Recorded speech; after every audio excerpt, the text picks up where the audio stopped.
เจ้าสบายดีท่านผู้ชมสบายดีสบายน้องไปเจอน้องกันยันมื้อนี้มื้อนี้เฮานัดกันเป็นสีเหลืองเนาะคือกันเลยเป็นมื้อแห่งความงามจังหวัดตื่นเต้นขนาดเลยตกใจเนาะสบายดีท่านผู้ชมสุขสุขคนเนาะแม่แล้วผู้อยู่ที่ทางบ้านที่ทั้งใกล้และทางไกลเนาะแล้วก็รายการของพวกเฮากับบ่ได้อยู่แต่เซ็นทรัลแวลลีย์ไปทั่วโลกถึงบ้านเกิดของเฮานอกเมืองลาวเจ้าอยู่ใส่กับเบิ่งอยู่เนาะท่านผู้ชมเนาะเพราะปัจจุบันนี้ก็อยู่บ้านเฮาก็สิว่าเรื่องเมืองลาวซะเนาะก็เป็น3:00 นเนาะได้ยินเสียงก็แก๊กตื่นมาโลดไก่หันไก่หอนลงมาแล้วคือว่าคันสิว่าแหละก็เป็นการปลุกยำแดกว่าซั่นเนาะเรื่องใดก็สร้างก็ดีใจที่ได้มาพบกันอีกตามเช่นเคยเนาะอ้ายน้องๆพ่อตู่แม่ตู้พ่อลุงแม่ป้าพ่อโซนแม่โซนฟังเสียงสนๆคือว่าท้องสิปุ้งๆว่าซั่นเนาะ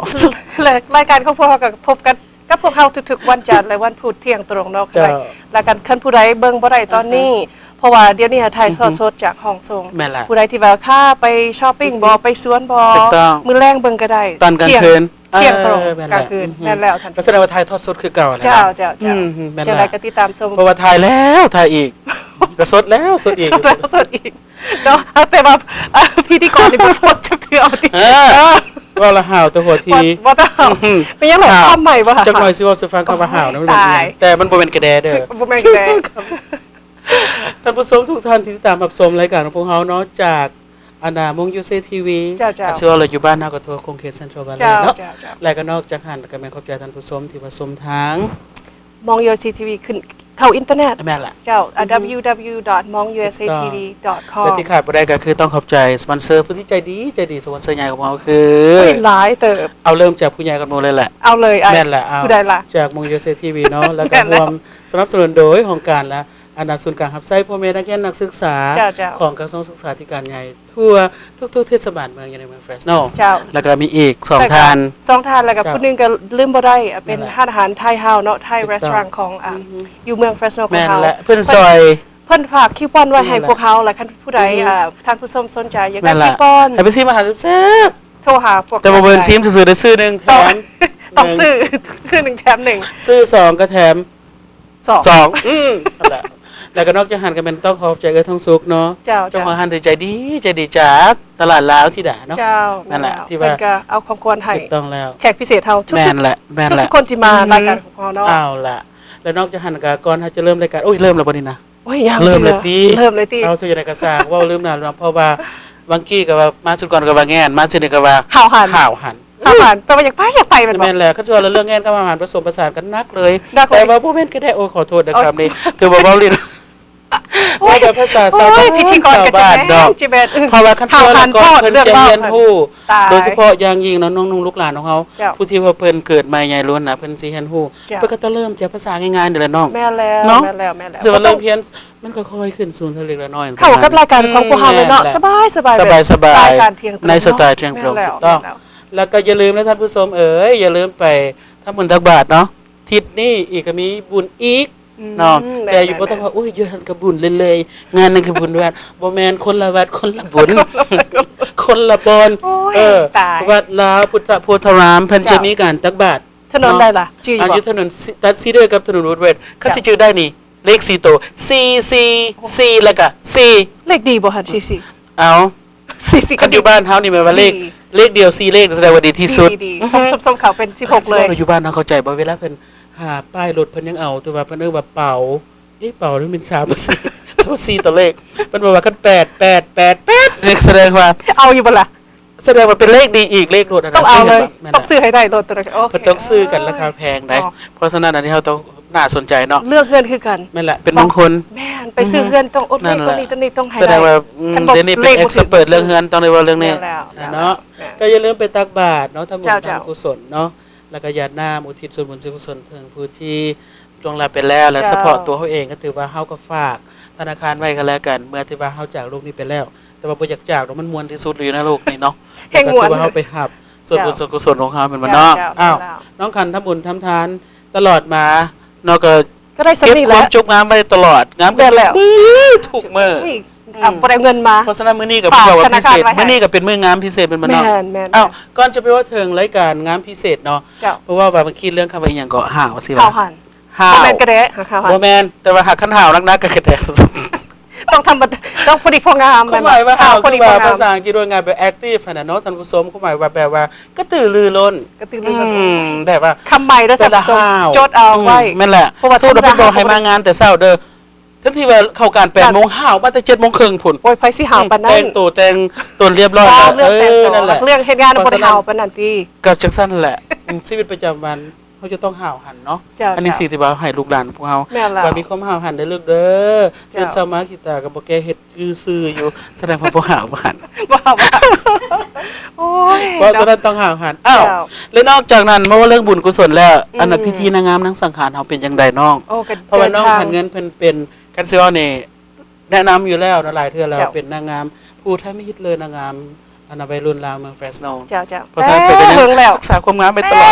นางงามนี่นะแต่ว่าหากสิได้ไปซีขอไปประกวดทรายงามอยู่กันคือให้ไปนี่แต่มันซ่าหน่อยนึงแล้วเดี๋ยวนี้หั่นน่ะเพราะว่าท้องก็เรื่องปุ้งขึ้นว่าได้ยินข่าวว่ารายการมื้อนี้สิได้ท้องแอบลง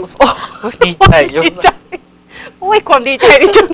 เกือบต้องตายเลยท่านผู้ชมตื่นเต้นเลยก็ตามท่านผู้ชมพวกเขามีรายการดานาต่อเนื่องเนาะกับมีวันในระยะต่อไปก็คือว่าพวกเขาแขกรับเชิญของพวกเขาวันนี้ก็ถือว่าพิเศษดีและหลังจากนั้นแม่นหลังจากแขกพิเศษเฮาเป็นรายการโอ้ยสบายฮักแต่แซ่บอิ่มแซ่บแบบง่ายๆสไตล์ของที่ตรงสบายเนาะเฮามีอยู่ตลอดแต่ว่ารายการเฮาจะนำพาที่ว่ารายการพวกเขามีความสุขสนานมวลซื่นครับท่านผู้ชมเนาะทางบ้านแล้วก็ผู้ที่ชมทางอินเทอร์เน็ตก็แล้วกันเนาะแต่ถ้าอย่างไรก็สร้างรายการของเราพยายามจะให้มีเนื้อหาสาระแบบง่ายๆสบายๆฟังกันแล้วบางทีเขาอาจจะต้องใช้ภาษาอื่นผสมผสานเข้าไปโอ้เป็นอย่างธรรมดาก็ไปเฮ็ดให้การสื่อสารกับแขกรับเชิญของพวกเขา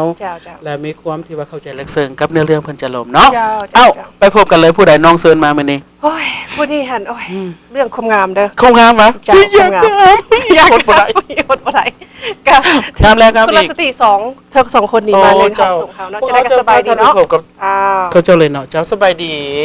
ก็มีน้องมอลีพรมมะวงเนาะแล้วก็น้องขันทะเลอานามังสังหารเนาะอุ้ยฟังนามสกุลนี่นะคือว่าเด็ดเดียวขนาดเลยเด่นขนาดเลยเด็ดเดียว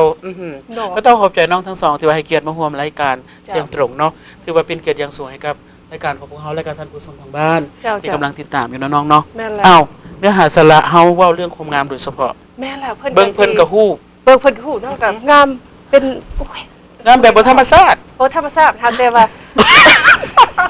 เปล่าโอ้ยเยอะมากจังซั่นความหมายนะบ่แม่นอันนี้งามแบบบ่ธรรมชาติความหมายว่าบ่แม่นว่าบ่งามได้มันงามเกินธรรมชาติท่านเข้าใจบ่ความหมายว่าบ่แปลคือท่านผู้ชมเข้าใจผิดงามแบบว่าต้องได้เสริมเติมแต่คนเฮาน้องๆเนาะ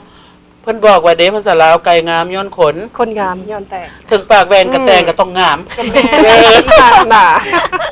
เพราะฉะนั้นงามแบบเหนือธรรมชาติบ่ธรรมชาติเลยเพราะเฮาต้องเกินธรรมชาติและเกินธรรมชาติโอเค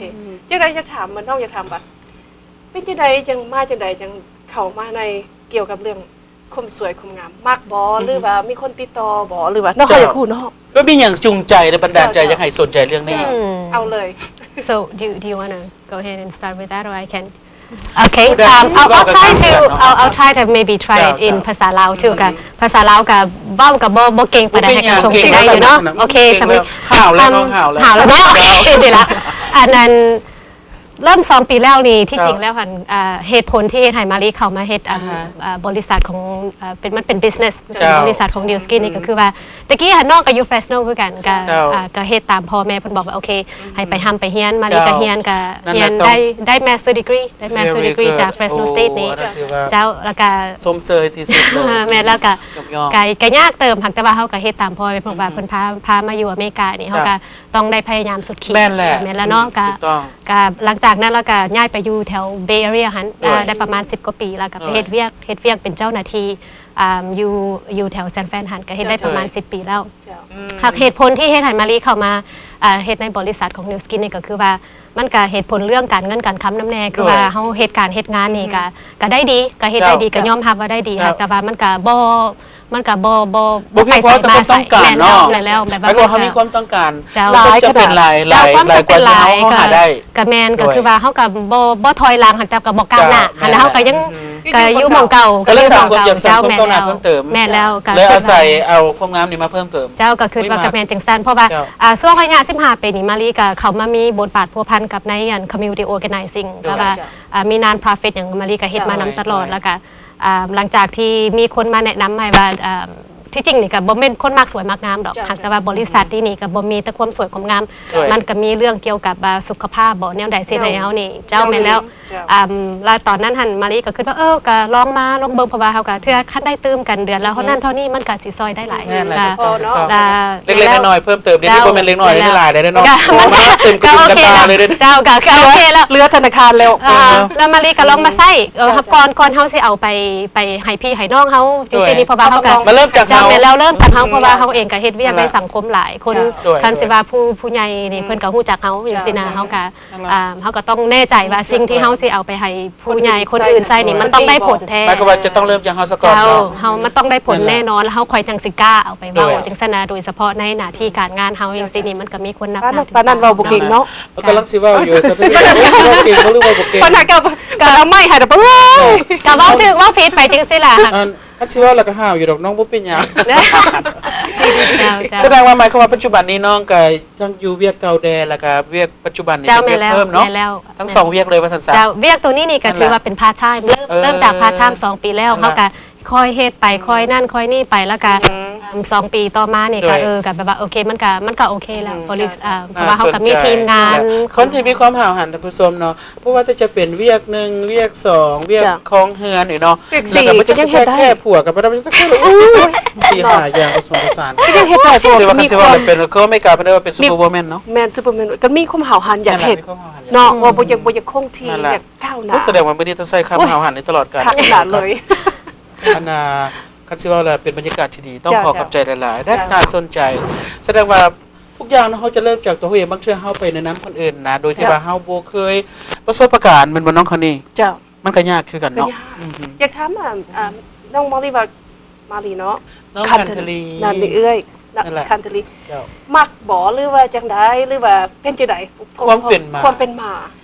ก็มักหลายๆเพราะว่ามันหายเวลาได้ยืนน้ำครอบครัว เจ้า ได้ยืนน้ำลูกพาลูกเดี๋ยวนี้อายุ3 ปี เจ้าเจ้า แล้วก่อนหน้านี้ก่อนมาเฮ็ดนิวซีแลนด์ก็เฮ็ดขายประกันภัยมาได้8-9 ปี เจ้า ด้วย so นิวยอร์กไลฟ์ด้วยเนาะ New York Life กับเป็นโปรแกรมนำ ด้วย so ทำงานแนวนั้นมันมีแบบว่าให้โอกาสเฮาได้ไปเฮ็ดแต่ละอย่าง เจ้า แบบสิ่งเฮาต้องการนะบ่หาแต่ว่าลางานออกมาแนวนี้ไปเพื่อว่าไปหาหัวหน้าแนวนี้นะเฮาไปเองเฮาตัดสินใจเอง ด้วย ฉันเลยไม่เฮ็ดแบบของเอ่ยเพิ่นส่วนมาเฮ็ดแล้วมาเฮ็ดนํกัน แสดงว่าต่อไปพวกสิส่วนของเฮาไปเฮ็ดได้นี่เนาะ ก็บ่ได้ใช้เวลาหลายเนาะแต่ บ่ พอ บ่ได้ใช้ จะเฮามีเวลาเฮาก็ไปเฮาบ่มี เจ้า ก็ไปเป็นบ่ แม่นแล้ว แสดงคันสิว่าเราเป็นเฮ็ดเวียกแบบอันน่ะเป็นของตัวเอง ดีที่สุดเพราะว่าเฮาเป็นนายเฮาเองว่าซั่นซะเนาะ นั่นแหละถูกต้อง เจ้า เอาท่านผู้ชมคันสิว่าเราก็มีหลายๆอย่างที่ว่าพวกน้องทั้งสองเพิ่นจะมาอธิบายให้ฟัง เจ้า แล้วนอกจากเพิ่นก็ยังมีวิดีโอสคริปต์หรือว่าเป็นอันนะรูปภาพที่ว่าเป็นรูปเงาเนาะ จ้ะ เพื่อมาสายเบิ่งในระยะที่ว่าเพิ่นจะอธิบายเรื่อง products หรือว่าผลิตภัณฑ์ของแผ่น นั่นแหละ คันสิว่ารายการนี้ก็หมายความว่าส่งเสริมหมดนั่นแหละบ่ว่าจะเป็นเรื่องการค้าการขายหรือว่าการสานธุรกิจ หรือว่าชีวิตประจำวันและก็การศึกษาอย่างเช่นน้องมะลิเพิ่นเริ่มต้นจากว่าพ่อแม่ส่งไปหำเรียน เจ้า เริ่มต้นจนได้เรียนจบมหาวิทยาลัยได้รับปริญญาอันน่ะ สมใจเนาะ แม่นละปริญญาสูงในระดับที่ว่าอนาโทเกือบเอกเนาะก็ต้อง เจ้า ขอสุขโยส่งเสริมแล้วก็ขอขอบใจหลายสำหรับความห่าวหันใส่อีกแล้วแล้วก็ความห่าวหันวางไว้ให้กับสังคมเฮาเพราะเฮาต้องการบุคลากรเนาะท่านผู้ชมเนาะก็สอนละคนดีในสังคมซอยให้สังคมเฮาเป็นหน้าอยู่หลายคือต้องขอบใจหลายน้องทั้งสองเนาะเอาต่อไปหมายความว่าพวกเฮาจะเทคเบรกน้อยนึง เจ้า let's take a break แล้วก็กลับมาเบิ่งว่าเพิ่นมี product หรือว่าผลิตภัณฑ์อย่างไรเนาะน้องๆ โอ้ยตื่นเต้นเนาะ เตือน